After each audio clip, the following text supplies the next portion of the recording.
Magandang umaga mga ka-idol.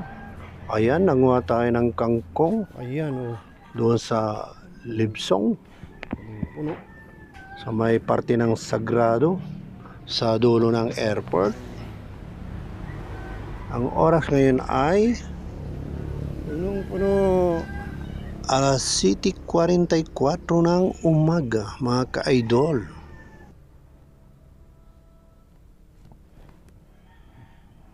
Maraming nagtatanong sa akin kanina. Rupa.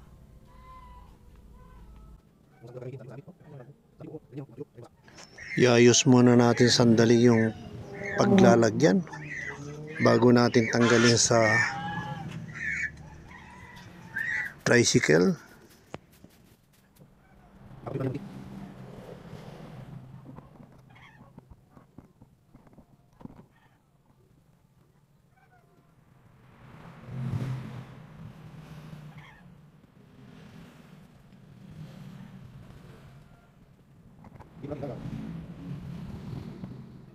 Ayan, sinapinan muna yung sako. Diyan natin ilalagay yung kangkong mga ka-idol.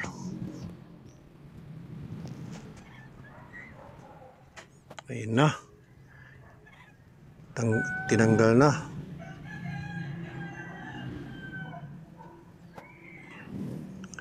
Hakot-hakot pa more.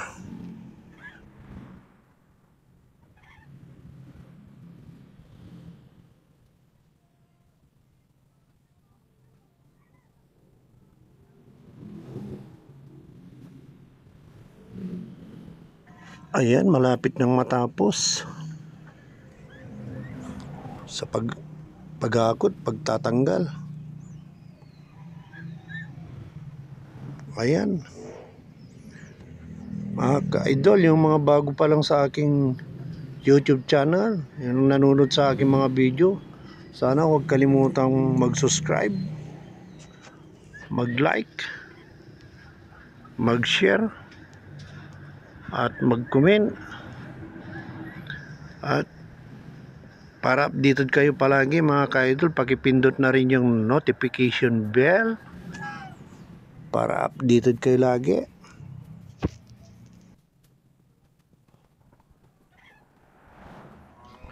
Ayan, pang isang linggo na nila yun.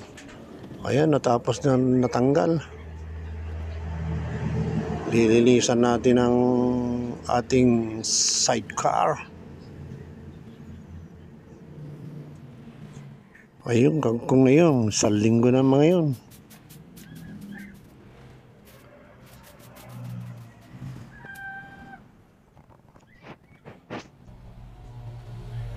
Ayun, sabi nila ng mga iba, hindi pwede raw ang kangkong sa rabbit.